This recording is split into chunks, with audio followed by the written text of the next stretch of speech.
GR. Swaminathan போட்ட இடைக்கால தடையால் பரபரப்பு. பல்கலைக்கழக துணைவேந்தர் வழக்கில் திருப்பம். உச்சநீதிமன்றத்தில் மேல்முறையீடு செய்த தமிழக அரசு. நீதிபதி சொன்ன அதிரடி தீர்ப்பால் பரபரக்கும் ஆளுநர் மாளிகை. வணக்கம் நண்பர்களே. தமிழக முதலமைச்சர் ஆளுநருக்கிடையே தொடர்ந்து நடைபெற்று வரும் சட்ட போராட்டங்கள் குறித்த வழக்குகள் சென்னை உயர்நீதிமன்றம் மற்றும் உச்சநீதிமன்றத்தில் மாறி மாறி நடைபெற்று வருகிறது. இதில் சில வழக்குகள் மு.க. ஸ்டாலினுக்கு சாதகமாகவும் சில வழக்குகள் ஆளுநர் ரவிக்கு சாதகமாகவும் தீர்ப்பளிக்கப்பட்டு வருகிறது. குறிப்பாக பல்கலைக்கழகங்களுக்கு துணைவேந்தர்களை நியமிக்கும் அதிகாரத்தை தான் கைப்பற்றிவிட வேண்டும் என்று மு.க. ஸ்டாலின் கடும் முயற்சி எடுத்து வருகிறார். இதுகுறித்து தமிழக சட்டசபையில் தீர்மானம் நிறைவேற்றி அதற்கு அனுமதி அளிக்குமாறு ஒரு மசோதாவை தமிழக ஆளுநர் ரவிக்கு அனுப்பி வைத்திருந்தார் மு.க. ஸ்டாலின். ஆனால் அதற்கு ஒப்புதல் கொடுக்கவில்லை. இந்த நிலையில்தான் ஆளுநர் ஒப்புதல் கொடுக்காத 10 சட்ட மசோதாக்கள் சம்பந்தமாக உச்சநீதிமன்றத்தில் தமிழக அரசு வழக்கு தொடர்ந்தது. அப்போது உச்சநீதிமன்றம் தங்களுக்குரிய சிறப்பு அதிகாரத்தை பயன்படுத்தி இந்த பல்கலைக்கழக மசோதாவுக்கும் சேர்த்து ஒப்புதல் அளித்தது. ஆனால் இதற்கு ஆளுநர் ரவி எதிர்ப்பு தெரிவித்தார். பல்கலைக்கழக வேந்தராக ஆளுநர் இருக்கும்போது எப்படி துணைவேந்தர்களை மாநில முதலமைச்சர் நியமிக்க முடியும் என்று கேள்வி எழுப்பியிருந்தார். இந்த நேரத்தில் பாஜகவை சார்ந்த வெங்கடாச்சலபதி என்பவர் இது சம்பந்தமாக சென்னை உயர்நீதிமன்றத்தில் ஒரு மனு தாக்கல் செய்தார். அதில் கடந்த 1994ஆம் ஆண்டு தமிழக முதலமைச்சரையே பல்கலைக்கழகங்களின் வேந்தராக நியமிக்க ஒரு வழக்கு தொடரப்பட்டது. ஆனால் அது இப்போது வரை நிலுவையிலேயே உள்ளது. அதனால் அந்த மனுவை வாபஸ் பெறாமலேயே தமிழக அரசு புதிதாக சட்டம் கொண்டு வந்து தெரிவித்திருக்கிறது. இது சட்டசபையின் விதிகளுக்கு எதிரானது என்று அவர் குறிப்பிட்டிருந்தார். அதோடு தமிழக அரசின் இந்த மசோதாக்கள் பல்கலைக்கழக மானிய குழுவின் விதிகளுக்கு எதிராக உள்ளது. துணைவேந்தர்களை நியமனம் செய்யக்கூடிய இந்த அதிகாரத்தை தமிழக அரசுக்கு வழங்குவது சட்டவிரோதமானது என்று அறிவிக்க வேண்டும் என அவர் அந்த மனுவில் கோரிக்கை வைத்திருந்தார். இந்த வழக்கு கடந்த ஆண்டு மே மாதத்தில் விசாரணைக்கு வந்தபோது சென்னை நீதிமன்ற நீதிபதிகள் ஜி.ஆர். சுவாமிநாதன், லட்சுமண நாராயணன் அமர்வு விசாரித்தது. அப்போது 2 தரப்பு வழக்கறிஞர்களின் வாதங்களையும் கேட்டறிந்த நீதிபதிகள் துணைவேந்தர்களை நியமிக்கும் வேந்தரின் அதிகாரத்தை தமிழக அரசுக்கு வழங்க வேண்டும் என்று நிறைவேற்றப்பட்ட சட்டங்களுக்கு இடைக்கால தடை போட்டார்கள். இதனால் இதுகுறித்து உச்சநீதிமன்றத்தில் தமிழக அரசு மேல்முறையீடு செய்தது. அது குறித்த வழக்கு விசாரணை நடைபெற்று வந்த நிலையில் இன்று உச்சநீதிமன்றத்தில் மீண்டும் விசாரணைக்கு வந்தபோது உயர்நீதிமன்றம் போட்டிருந்த இடைக்கால தடையை நீக்கி துணைவேந்தர்களை தமிழக அரசு நியமித்துக் கொள்ளலாம் என்று தீர்ப்பு வழங்கியுள்ளது. இதன் மூலம் துணைவேந்தர்களை நியமிக்க கூடிய அதிகாரம் மு.க. ஸ்டாலினுக்கு கிடைத்திருக்கிறது.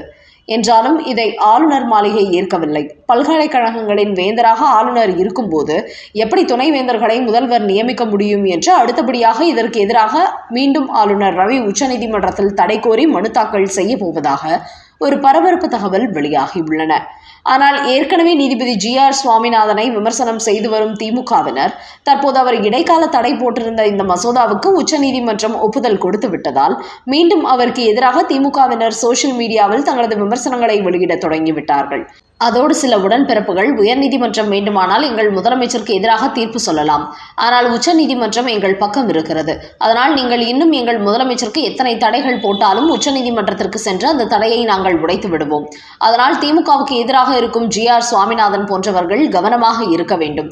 திராவிட மாடல் ஆட்சியிடம் உங்கள் வேலையை வைத்துக் கொள்ள வேண்டாம் என்று ஜி.ஆர். சுவாமிநாதனை மட்டுமின்றி ஆளுநர் ரவியையும் கடுமையான முறையில் திமுகவினர் சோசியல் மீடியாவில் விமர்சனம் செய்து வருகிறார்கள். அந்த வகையில் இதே உச்சநீதிமன்றம் தான் கடந்த சில தினங்களுக்கு முன்பு நீதிபதி ஜி.ஆர். சுவாமிநாதனையும் அவரது தீர்ப்பையும் விமர்சித்தவர்கள் மீது என்ன நடவடிக்கை எடுத்தீர்கள் என்று கேள்வி கேட்டு தமிழக அரசுக்கு நோட்டீஸ் அனுப்பியிருந்தார்கள்.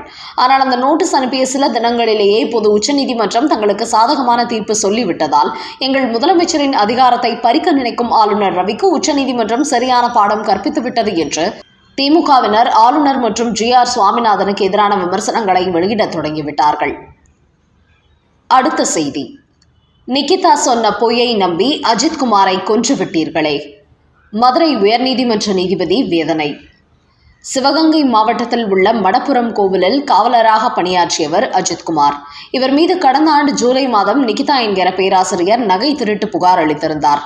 அதையடுத்து அஜித்குமாரை தனிப்படை போலீசார் அழைத்து விசாரித்த போது கடுமையாக தாக்கியதால் அவர் இறந்துவிட்டார். அதையடுத்து மானாமதுரையைச் சேர்ந்த தனிப்படை போலீசார் 6 பேர் கைது செய்யப்பட்டு சிறையில் அடைக்கப்பட்டார்கள்.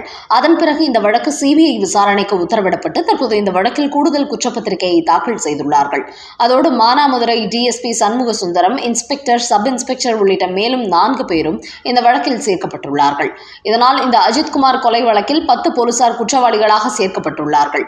இதுகுறித்த விசாரணை இன்று மதுரை உயர்நீதிமன்றத்தில் நடைபெற்றது. அப்போது நீதிபதிகள் பேராசிரியர் நிகிதா அளித்த புகார் உண்மையானதா உண்மையா இல்லை பொய்யான புகார் அளித்தாரா என்று கேள்வி எழுப்பினார்கள்.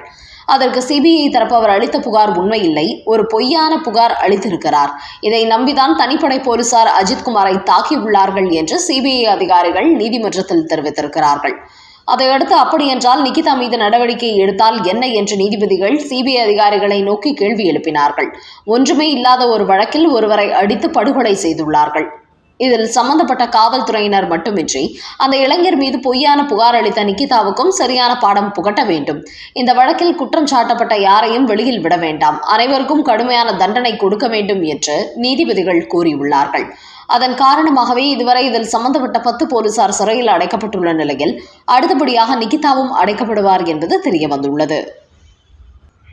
அடுத்த செய்தி, கதவுக்கு பின்னால் நின்று நீதி கதறி அழுகிறது. உச்ச நீதிமன்றத்தில் வழக்கறிஞராக வாதாடிய மம்தா பானர்ஜி. தமிழ்நாட்டைப் போலவே மேற்கு வங்காளத்திலும் விரைவில் சட்டமன்ற தேர்தல் நடைபெறவுள்ளது. அதேபோல் பீகாரை தொடர்ந்து தமிழ்நாடு, மேற்கு வங்காளம் உள்ளிட்ட 12 மாநிலங்களில் தேர்தல் ஆணையம் எஸ்ஐஆர் நடவடிக்கையில் ஈடுபட்டது. அப்போது மேற்கு வங்காளத்தில் 58 லட்சம் வாக்காளர்கள் நீக்கப்பட்டார்கள். 1 கோடிக்கும் மேலானவர்களிடம் ஆவணங்கள் கேட்கப்பட்டது. ஆனால் இந்த எஸ்ஐஆர் நடவடிக்கைக்கு தொடர்ந்து எதிர்ப்பு தெரிவித்து வரும் மேற்கு வங்காள முதலமைச்சர் மம்தா பானர்ஜி தானே வழக்கறிஞராகி இன்று உச்சநீதிமன்றத்தில் எஸ்ஐஆர் நடவடிக்கைக்கு எதிராக வாதாடினார். அப்போது கதவுக்கு பின்னால் நின்று நீதி கதறி அழுகிறது. எங்களுக்கு எங்கும் நீதி கிடைக்கவில்லை. காரணம், தேர்தல் ஆணையத்துக்கு 6 கடிதங்கள் எழுதியிருந்தோம், எந்த பதிலும் வரவில்லை. ஒரு பெண் திருமணமாகி கணவர் வீட்டுக்கு சென்று விட்டால் அவரது பெயரை நீக்கிவிட்டு மீண்டும் சேர்க்க மறுக்கிறார்கள். அதோடு புதிதாக பெயரை சேர்க்க ஆதார் பட்டையை தேர்தல் ஆணையம் ஏற்க மறுக்கிறது. இதை வைத்து பார்க்கும்போது வாக்காளர் பட்டியலில் இருந்து பெயர்களை நீக்கவே இந்த எஸ்ஐஆர் நடவடிக்கை நடத்தப்படுவதாக நாங்கள் கருதுகிறோம்.